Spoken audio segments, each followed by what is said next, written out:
प्राचीन काल में एक महाशक्तिशाली राक्षस हुआ करता था जिसका नाम था रक्त बीज। इस रक्त बीज ने भगवान शिव की कठिन तपस्या की और उनसे यह वरदान प्राप्त किया कि अगर कभी उसके रक्त की बूंद कहीं गिर जाए तो उसके रक्त की हर एक बूंद से एक नया रक्त बीज बन जाए। अपनी शक्ति का प्रयोग करके उसने पूरी धरती पर तांडव मचा दिया।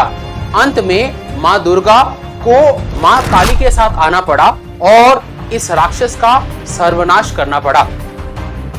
पौराणिक काल के उस राक्षस से तो धरती को निजात मिल गई, लेकिन वर्तमान कलयुग में ऐसा ही एक रक्त बीज है जिसने इस पूरी धरती पर तांडव मचा रखा है। यह है करप्शन का रक्त बीज। प्रतियोगी परीक्षाओं का पेपर लीक होना इसी करप्शन का एक दुष्परिणाम है। हाल ही में राजस्थान में एसआई भर्ती परीक्षा 2021 में व्यापक पैमाने पर पेपर लीक होने के साक्ष्य मिले हैं। साथ ही साथ राजस्थान के इतिहास में ऐसा पहली बार हुआ है कि नौकरी लग जाने के बाद ट्रेनिंग इंस्टीट्यूट से 50 ट्रेनी एसआई को गिरफ्तार किया गया है। उनके साथ 30 अन्य लोगों को गिरफ्तार किया है। कुल मिला के अब तक 80 गिरफ्तारियां हुई है। इस मामले में ऐसी शॉकिंग डिटेल हमारे सामने आती है कि हमारे पांव तले जमीन खिसक जाए। अब हम प्रतियोगी परीक्षाओं में नकल होना और पेपर लीक के मामले को रक्त बीज से क्यों तुलना कर रहे हैं? दोस्तों, इसको समझने के लिए आप कल्पना कीजिए कि मान लिया एसआई भर्ती परीक्षा में ये पेपर जो लीक का मामला आया है ये उजागर ही नहीं होता और ये 50 ट्रेनी एसआई जो है गिरफ्तार नहीं होते, किसी की गिरफ्तारी नहीं होती और किसी को पता नहीं चलता कि ऐसा कुछ हुआ है।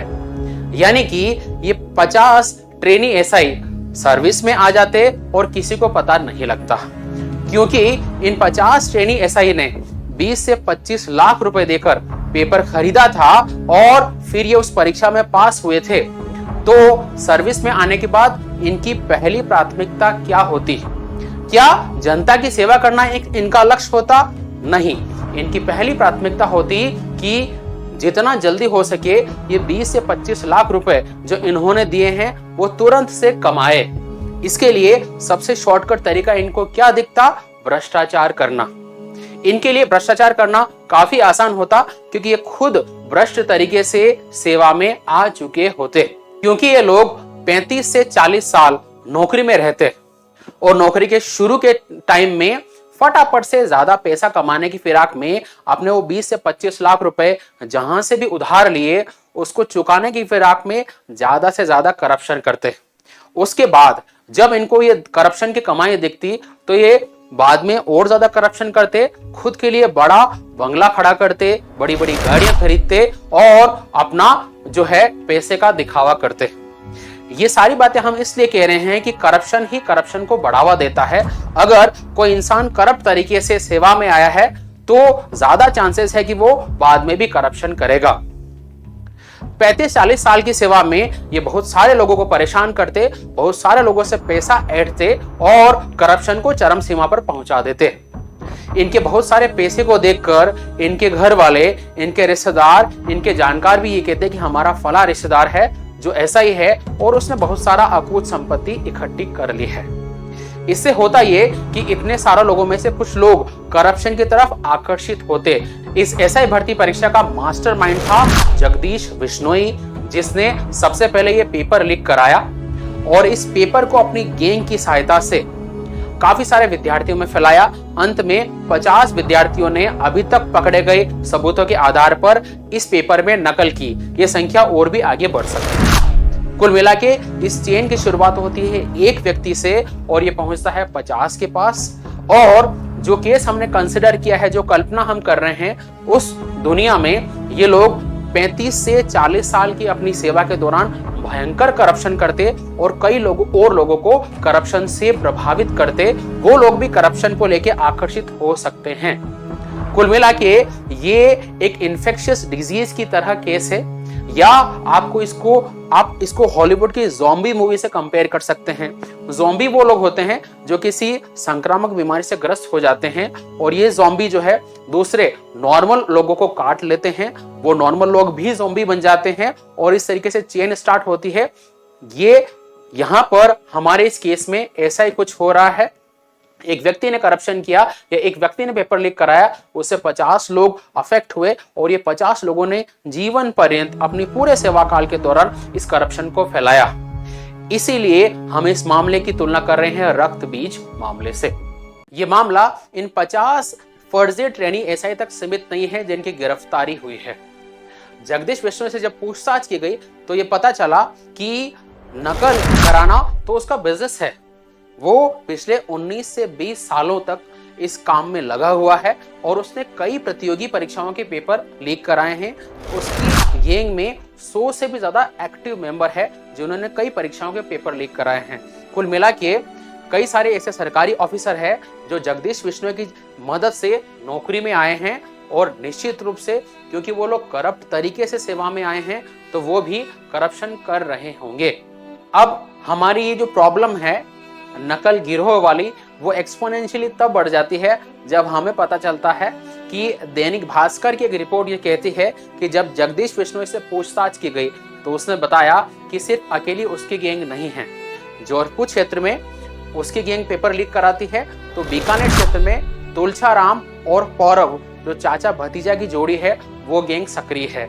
साथ ही साथ जयपुर के पास में दौसा क्षेत्र में चंद्रकांत मीणा का नकल गिरोह सक्रिय है। इनके साथ में जगदीश बिश्नोई के 2 चेले जो पहले इसके गैंग में शामिल थे उन्होंने भी अपनी अलग अलग गैंग बना रखी थी। इनके नाम हैं भूपेंद्र सारण और उदाराम जांगू। जब मामले को डिटेल में देखा जाए और समझा जाए तो ऐसा लगता है कि पूरे कुएं में ही भांग पड़ी हुई है।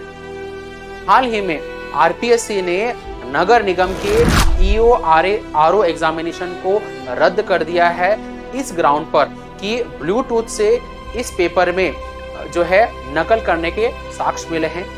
एसआई भर्ती परीक्षा में बड़े लेवल पर गिरफ्तारियां हुई है और कई सारे जो है एग्जाम पर जो है एसओजी का शिकंजा कसा हुआ है। आइए राजस्थान में एसआई भर्ती परीक्षा 2021 के मामले की मदद से हम जानने की कोशिश करते हैं इन पेपर लीक के मामलों को, साथ ही साथ इनका अभ्यर्थियों पर क्या प्रभाव पड़ता है और इस तरह की गतिविधियों को किस तरीके से रोका जाए ताकि एक फेयर और इम्पार्शियल तरीके से प्रतियोगी परीक्षाएं कंडक्ट हो सके। राजस्थान सब इंस्पेक्टर भर्ती परीक्षा 2021 का नोटिफिकेशन आया था फरवरी मार्च 2021 में। इसमें 859 पद थे और इसके लिए लगभग 8 लाख आवेदन आए थे। ये परीक्षा कंडक्ट हुई सितंबर 2021 में 3 दिन 13, 14 और 15 सितंबर को। इस परीक्षा में 3 राउंड होते हैं। रिटन एग्जाम होता है, फिजिकल टेस्ट होता है और इंटरव्यू होता है। इसका रिजल्ट आया था 1 जून 2023 को। अक्टूबर 2023 में सेलेक्टेड लोगों की ट्रेनिंग स्टार्ट हो गई, एसआई की ट्रेनिंग स्टार्ट हो गई और अभी तक ट्रेनिंग जारी है। दिसंबर 2024 में ये ट्रेनिंग पूरी हो जाएगी, कंप्लीट हो जाएगी।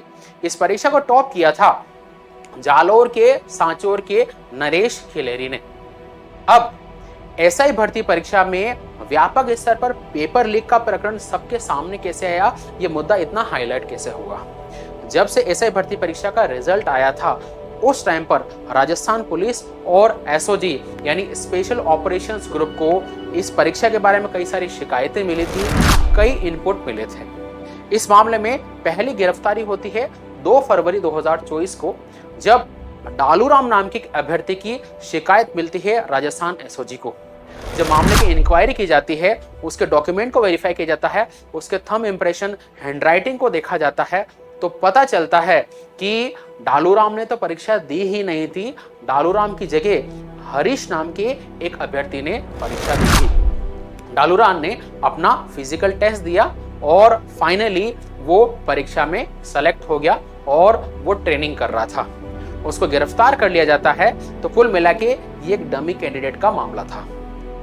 जब डालूराम की अच्छे से राजस्थान पुलिस सेवा करती है, यानी अच्छे से धुनाई होती है, तब डालूराम जो है ये बताता है कि फला फला अभ्यर्थियों ने भी डमी कैंडिडेट बिठाए हैं और फला फला अभ्यर्थियों ने पेपर खरीद के सेलेक्ट हुए हैं। एसआई भर्ती परीक्षा में एक बड़ी सफलता राजस्थान एसओजी को तब मिलती है जब 29 फरवरी 2024 को जेईएन भर्ती परीक्षा 2020 के मास्टरमाइंड जगदीश बिश्नोई की गिरफ्तारी होती है। जगदीश बिश्नोई को जयपुर के जवाहर कला केंद्र से गिरफ्तार किया जाता है। जब जगदीश बिश्नोई से पूछताछ की जाती है तो पता चलता है कि वो न केवल जेईई भर्ती परीक्षा 2020 बल्कि एसआई भर्ती परीक्षा 2021 में भी जो नकल गिरोह थी और नकल प्रकरण था वो उसका मास्टरमाइंड था। जगदीश बिश्नोई कई सारे अभ्यर्थियों का नाम बताता है, साथ ही साथ ये भी बताता है कि इस पूरे प्रकरण में कौन कौन शामिल था। इस मामले में बहुत सारे सबूत मिलने के बाद राजस्थान एसओजी पहुंचती है एसआई ट्रेनिंग इंस्टीट्यूट जयपुर और किशनगढ़। 19 मार्च 2024 को अपने डाउट को क्लियर करने के लिए Rajasthan SOG SI training institute में पेपर कंडक्ट कराती है। इस पेपर में जो 2021 का एसआई भर्ती का पेपर आया था वही ओरिजिनल पेपर जो है सारे अभ्यर्थियों में वो बांटती है और रिजल्ट को इवैल्यूएट करने के बाद पता चलता है कि 400 ऐसे कैंडिडेट हैं जिनके 50% से भी कम मार्क्स आए थे। हालांकि एसआई की कट ऑफ जो है कम ही जाती है, लेकिन इन अभ्यर्थियों में से 17 अभ्यर्थी ऐसे मिलते हैं जिनके 20% से भी कम मार्क्स आए थे। इन 17 में से 15 अभ्यर्थियों के बारे में एसओजी के पास पहले से ही कुछ सबूत थे। उसके बेसिस पर 15 अभ्यर्थियों की और गिरफ्तारी होती है और गहन पूछताछ के बाद मामला परत दर परत खुलता है और अंत में जाके आज दिन तक लगभग 50 ट्रेनी एसआई को गिरफ्तार कर लिया जाता है, 30 और लोगों को गिरफ्तार किया जाता है। इंटरेस्टिंग बात यह है कि जब फरवरी 2020 में राजस्थान एसओजी ने इस मैटर में एफआईआर लॉन्च की थी तो एसआई ट्रेनिंग इंस्टीट्यूट से 3 अभ्यर्थी भाग गए थे। जब वहां पे अटेंडेंस हुई तो 3 लोग गायब मिले। आपको जान के आश्चर्य होगा कि इन भागे हुए लोगों में से एसआई भर्ती परीक्षा में रैंक 1 नरेश खिलेरी भी गायब था। उसे बाड़मेर से पकड़ लिया जाता है और बाद में पता चलता है कि उसने भी नकल की है। अब भर्ती परीक्षाओं में इतनी सतर्कता के बाद, नेट बंदी के बाद, इतने सुरक्षा प्रावधानों के बाद भी पेपर किस तरीके से लीक हुआ? तो एसआई भर्ती परीक्षा 2021 का पेपर लीक होता है जयपुर के हसनपुरा के शांति नगर में स्थित रविंद्र बाल भारती सीनियर सेकेंडरी स्कूल से। इस स्कूल के सुपरिटेंडेंट का नाम था राजेश खंडेलवाल। इस मामले में जगदीश बिश्नोई एक 3rd grade teacher Rajesh Yadav की मदद से राजेश खंडेलवाल से संपर्क करता है। वो राजेश खंडेलवाल को 10 लाख रुपए देते हैं पेपर लीक कराने में मदद के एवज में। राजेश खंडेलवाल परीक्षा से पहले जिस कमरे में ये पेपर रखा जाना था उस कमरे में इस गैंग के एक सदस्य यूनिक भांबू को छिपा देता है। ये यूनिक भांबू जो है पेपर को निकाल लेता है लिफाफे से, लिफाफे को कट करके और पेपर का फोटो खींचकर जगदीश बिश्नोई को भेज देता है। लिफाफा वापस बंद करके उस कमरे में रखकर आ जाता है। जगदीश बिश्नोई इस पेपर का प्रिंट लेता है, इस पेपर को हल कराता है और राजस्थान में अलग अलग जगह पर बैठे हुए अपने हैंडलर्स को ये पेपर डिस्ट्रीब्यूट करता है। अब मार्केट में क्योंकि जगदीश बिश्नोई का तो बिजनेस है ये, तो बिजनेस में माल तो आ गया है, पेपर तो आ गया है, लेकिन माल को खरीदने के लिए ग्राहक चाहिए। तो ग्राहक लाने का काम करता है ओम प्रकाश ढाका, जो कई अभ्यर्थियों से मोटी रकम वसूल करके उनको पेपर बांटता है। पेपर को बांटने में और ज्यादा सहायता देते हैं कंपनी के कर्मचारी हर्षवर्धन मीणा, अशोक सिंह नाथावत, अनिल कुमार मीणा, कमलेश मीणा और भूपेंद्र सारण। कुल मिला के ये एक बिजनेस कंपनी के जैसा मॉडल ऑपरेट करता है।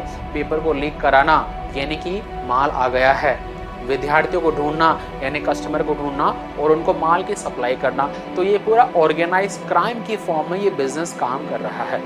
अब इस भर्ती परीक्षा की कुछ शॉकिंग डिटेल को हम स्टडी करेंगे। पहला, राजस्थान में हुई अधिकतर भर्ती परीक्षाओं इंक्लूडिंग एसआई भर्ती परीक्षा में जो पेपर लीक हुआ है वो किसी रैंडम व्यक्ति ने नहीं कराया है, ये ऑर्गेनाइज क्राइम है और ऑर्गेनाइज गैंग ने ये पेपर लीक कराए हैं।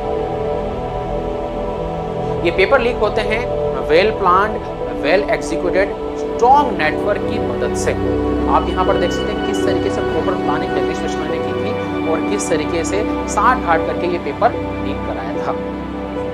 अब पेपर लीक कराने वाले जगदीश बिश्नोई आखिर है कौन? जगदीश बिश्नोई राजस्थान के जालोर के सांचौर के दाता का रहने वाला है। ये एक थर्ड ग्रेड टीचर था, लेकिन ज्यादा पैसा कमाने के लालच में 2003 में और 2004 में इसने अपना एक बिजनेस खोल दिया। वो था नकल करने का बिजनेस, नकल कराने का बिजनेस।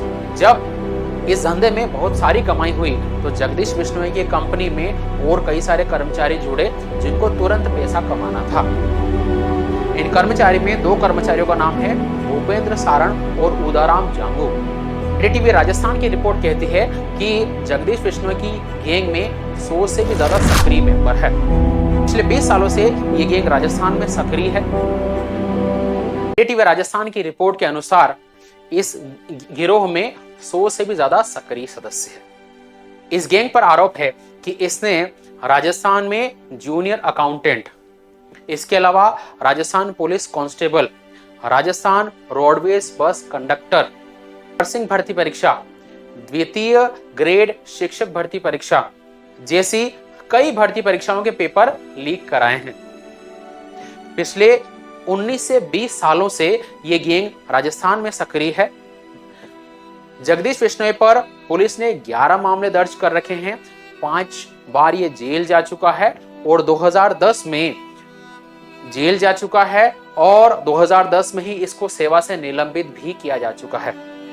जगदीश बिश्नोई की गैंग के बारे में ऐसा कहा जाता है कि ये गैंग राजस्थान में नहीं, गुजरात, दिल्ली और हरियाणा तक इसका तंत्र फैला हुआ है। जगदीश बिश्नोई का नाम ड्रग तस्करी में भी आता है। इसी गैंग के 2 सदस्य थे। एक का नाम है भूपेंद्र सारण, दूसरा है उदाराम जांगू। कुछ समय बाद ये दोनों भी अपनी अलग अलग गैंग बना लेते हैं। भूपेंद्र सारण राजस्थान में लगभग 12 सालों से अपनी गैंग की मदद से अलग अलग भर्ती परीक्षाओं के पेपर लीक करा रहा है। इसका जो सबसे हाईलाइटेड मामला है वो 2022 का है। भूपेंद्र सारण गैंग ने 2022 में सीनियर टीचर भर्ती परीक्षा 2022 का पेपर लीक कराया था। अगर आपको याद हो तो उदयपुर में एक बस में नकल करते हुए 40 अभ्यर्थी मिले थे। इन अभ्यर्थियों को जो पेपर सप्लाई किया था वो भूपेंद्र सारण की गैंग ने ही सप्लाई किया था। ये गैंग जो है लगभग 12 वर्षों से सक्रिय है। इसमें काफी सारे मेंबर है और इसने भी कई सारे पेपर जो है लीक कराए हैं।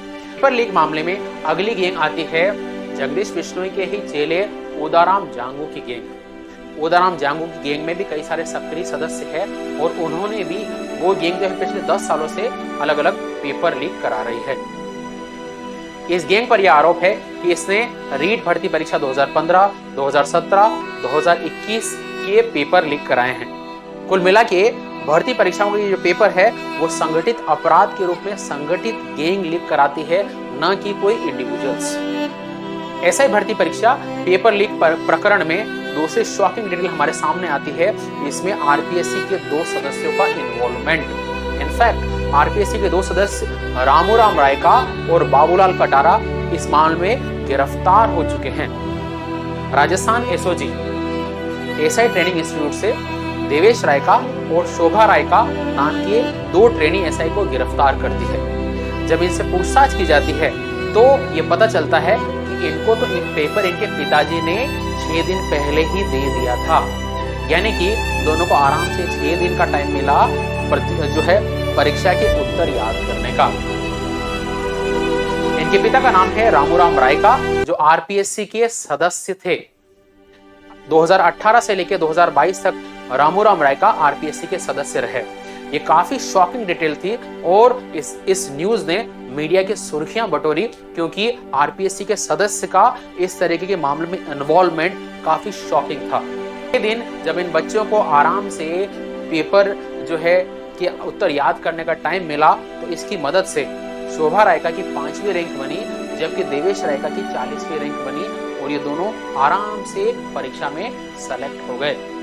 तो आपको बता दूं कि एसआई भर्ती परीक्षा में रैंक 1 नरेश खिलेरी और रैंक 5 शोभा रायका दोनों ने नकल करके जो है परीक्षा पास की है।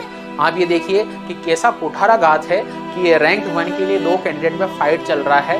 एक को 6 दिन का टाइम मिला है उत्तर याद करने के लिए और नरेश को भी टाइम मिला होगा, तो उसने भी उत्तर याद कर लिए। नरेश को पहली रैंक मिली है, शोभा को 5वीं रैंक मिली है और दोनों ने ही नकल करके ये प्रतियोगी परीक्षा पास की है। जब रामूराम रायका को 1 सितंबर 2024 को गिरफ्तार किया गया और उनसे पूछताछ की गई, तो ये पता चला कि उनको 6 दिन पहले आरपीसी के ही सदस्य बाबूलाल कटारा ने एसआई भर्ती परीक्षा का पेपर दिया था। जब इस मामले में देवेश रायका और शोभा रायका जो गिरफ्तार हुए उनसे पूछताछ की गई, तो ये पता चला कि इन दोनों को तो हिंदी की बेसिक जानकारी भी नहीं है। संज्ञा क्या होती है, सर्वनाम क्या होती है, ये तीसरी क्लास का बच्चा भी बता सकता है, लेकिन इन दोनों को इसके बारे में भी ज्यादा जानकारी नहीं थी। जबकि इसके उलट शोभा रायका के हिंदी के पेपर में 200 में से 188 मार्क्स आए हैं। जो बच्चे सीरियसली कॉम्पिटिटिव एग्जाम की तैयारी करते हैं वो हिंदी के लिए राघव प्रकाश की बुक रेफर करते हैं। सीरियस तैयारी करने वाले बच्चे इस बुक को 15 से 20 बार पढ़ लेते हैं। वो इतना पढ़ लेते हैं कि इस बुक के पेपर जो है पूरे पन्ने गल जाते हैं। लेकिन इतनी मेहनत करने के बावजूद भी 200 में से 188 नंबर लाना किसी जेन्युइन कैंडिडेट के लिए बहुत मुश्किल काम है। लेकिन आप ये देखिए किस तरीके से ये नकलची बच्चे जिनको पहले से ही पेपर मिल जाता है वो उत्तर याद करके 188, 190 मार्क्स ला रहे हैं 200 में से, जबकि जेन्युइन बच्चे जो दिन रात लाइब्रेरी में पढ़ रहे हैं, 10-10 घंटे पढ़ रहे हैं, वो इतने नंबर नहीं ला सकते। देवेश रायका और शोभा रायका को तो राजस्थान के राज्यपाल और भारत के राष्ट्रपति तक का नाम नहीं पता था, लेकिन ये दोनों ही सेलेक्ट हो गए। ये सारे प्रकरण के बाद, गिरफ्तारी के बाद रामूराम रायका का वीडियो सोशल मीडिया पर वायरल होता है, जिसमें वो अपने समाज के लोगों को ये कहते हुए दिखाई देते हैं, सुनाई देते हैं कि मैंने आरपीएससी में अपने समाज के लोगों को आगे बढ़ाया है और प्रशासनिक अधिकारियों को तो मैं बनाता हूँ। वो ये भी कहते हुए नजर आते हैं कि मैंने इंटरव्यू में समाज के कई लोगों की मदद की है। इस वीडियो के बाद आरपीएससी के इंटरव्यू को भी संशय लग जाता है, क्योंकि खुद रामूराम रायका आरएस 2018, आरएस 2021 और एसआई भर्ती परीक्षा 2016 तीनों महत्वपूर्ण एग्जाम के इंटरव्यू पैनल में शामिल थे। इस मामले में आरपीएससी के दूसरे सदस्य का नाम आता है जिनका नाम है बाबूलाल कटारा। बाबूलाल कटारा इस मामले के उजागर होने से पहले ही जेल की सजा काट रहे थे। बाबूलाल कटारा जो है वरिष्ठ शिक्षक भर्ती परीक्षा 2022 के पेपर लीक प्रकरण में जेल में बंद है। इस मामले में सबसे पहले एक स्कूल के वाइस प्रिंसिपल शेर सिंह मीणा की गिरफ्तारी हुई थी और शेर सिंह मीणा ने यह कहा था कि मुझे तो पेपर बाबूलाल कटारा जी ने दिया है। उसके बाद बाबूलाल कटारा को गिरफ्तार कर लिया जाता है, तब से ये जेल में बंद है। लेकिन इनसे ही रामूराम रायका को पेपर मिला था। अब एसओजी जो है इन दोनों को आमने सामने बिठाकर पूछताछ कर रही है। एसआई भर्ती परीक्षा में इन दोनों आरपीएससी मेंबर का नाम आता है और गिरफ्तारी होती है, जो काफी शॉकिंग है और इसने देश की मीडिया में काफी जो है भूचाल मचा दिया था। क्या आरपीएससी कर्मचारियों या मेंबर के 2 ही ऐसे केस है जिनका नाम नकल प्रकरण में आता है? नहीं। अगर हम हिस्ट्री को खंगालें तो साल 2012 में आरपीएससी के चेयरमैन थे हबीब खान गोरान। हबीब खान गोरान पर आरोप लगे थे कि उन्होंने आरजेएस मुख्य परीक्षा 2013 और आरएस प्रारंभिक परीक्षा 2013 का पेपर लीक कराया था। इनफैक्ट साल 2013 में हबीब खान गोरान की बेटी रेशमा खान जो है आरजेएस की मुख्य परीक्षा दे रही थी। गोरान पर यह आरोप लगा था कि वो अहमदाबाद में जो प्रिंटिंग प्रेस है, सूर्या प्रिंटिंग प्रेस, जहां आरजेएस का पेपर प्रिंट हो रहा था, वहां पहुंचे, प्रूफ रीडिंग के बहाने वहां से आरजेएस मुख्य परीक्षा के पेपर नोट किए, अपनी बेटी से वो पेपर पढ़ाए और अंत में जाके उनकी बेटी की आरजेएस में 10वीं रैंक बनी। अब इस मामले में बहुत ज्यादा विरोध होता है, तो अंत में वो 2014 में रिजाइन कर देते हैं। सिर्फ इतना ही नहीं, आरएस 2018 के इंटरव्यू में आरपीएससी के कर्मचारी का नाम आता है जो एक लेखाधिकारी था, नाम था सज्जन सिंह गुर्जर। सज्जन सिंह गुर्जर को राजस्थान एसीबी 1 लाख रुपए की नकदी और 22 लाख रुपए के डमी नोट के साथ रंगे हाथों गिरफ्तार करती है, जो डायरेक्ट इन्वॉल्वमेंट दिखाता है। हाल ही में जो नगर निगम का ईओआरओ एग्जाम में जो पेपर रद्द हुआ है, उस मामले में भी 2 आरपीएससी के सदस्यों से पूछताछ की गई है। यानी कि कहीं न कहीं आरपीएससी के कर्मचारियों या सदस्यों का नाम भी अलग-अलग पेपर लीक प्रकरण में सामने आया। इसी एसआई भर्ती परीक्षा में कई सारे इंटरेस्टिंग केसेस आपके सामने आते हैं, जिनको सुनकर आपको बहुत आश्चर्य होगा। इस मामले में एक डमी कैंडिडेट का केस आता है, जिसका नाम है रोशनलाल मीणा। आजकल कई सारे लोग फ्रीलांसर का काम करते हैं। रोशनलाल मीणा एक दौसा के सरकारी स्कूल में 3rd ग्रेड टीचर है। 2017 में ये लगा हुआ था, लेकिन अपने सरकारी नौकरी के साथ ये फ्रीलांसिंग का काम भी करता था और ये डमी कैंडिडेट के रूप में परीक्षाओं में दूसरे अभ्यर्थी की जगह बैठता था। विभिन्न अखबारों में प्रकाशित खबरों से ये पता चला है कि रोशनलाल मीणा करीब 20 अलग अलग एग्जामों में दूसरे कैंडिडेट की जगह बैठा है। उससे जब इंक्वायरी की गई तो उसने 6 नाम ऐसे बताए हैं जिनकी जगह वो एग्जाम में बैठा था, और उनमें से 5 लोग आज सरकारी नौकरियों में हैं। और जैसे ये मामला हाईलाइट हुआ, ये 5 लोग जो है गायब हो गए, इनको पुलिस ढूंढ रही है। रोशनलाल मीणा इन अभ्यर्थियों से जिनकी जगह ये पेपर में बैठता था, इनसे 5-7 लाख रुपए, 8-10 लाख रुपए लेता होगा और कमाई करता होगा, अपना फ्रीलांसिंग का काम करता होगा। ये इससे बड़ा कुठाराघात और क्या हो सकता है। इसके साथ में ही उसने सारी हदें तो तब पार कर दी जब 2018 में मनीष मीणा की जगह वो न केवल रिटन एग्जाम में बैठा एसआई भर्ती परीक्षा में, बल्कि वो मनीष मीणा की जगह आरपीएससी में एसआई एग्जाम का इंटरव्यू भी देके आ गया। खबर को पढ़ने के बाद कई लोगों के पैरों तले जमीन खिसक गई। उसके अलावा कई सारे और कैंडिडेट थे जिनके भी मॉक इंटरव्यू वायरल हुए थे, और उनमें से कई सारे जो कैंडिडेट थे वो साधारण से सवालों के जवाब नहीं दे पा रहे थे। उन्हें नहीं पता था कि राजस्थान का राज्यपाल कौन है। इसके अलावा राजस्थान जो है एसआई का क्या काम होता है, जैसे आसान सवालों के जवाब वो नहीं दे पा रहे थे, और उनमें से कई लोग सेलेक्ट हो गए। तभी से ये भर्ती परीक्षा संशय में आ गई थी।